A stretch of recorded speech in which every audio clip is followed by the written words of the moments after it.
Most people approach the Bible not as scholars, but they approach it as believing people. They want to hear God's Word. They want to have access to God's Word.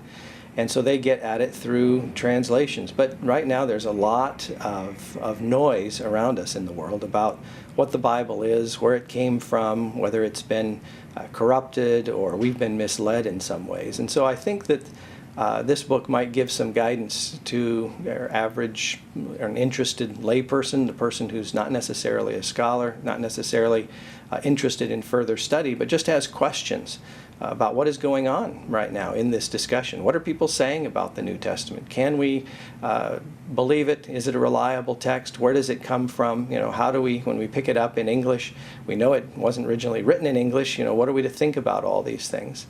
And so I think in these chapters I give guidance to some of those basic questions, right from the earliest texts right through the transmission into manuscripts that were translated into English that we use today. And I hope at the end, after people have read through it, they have a sense that, yes, there are lots of interesting scholarly discussions, but there are also a lot of good reasons to think that the text we pick up today, even in a translated form, if we trace it back through the manuscripts, we can rely upon the text that we find at the end.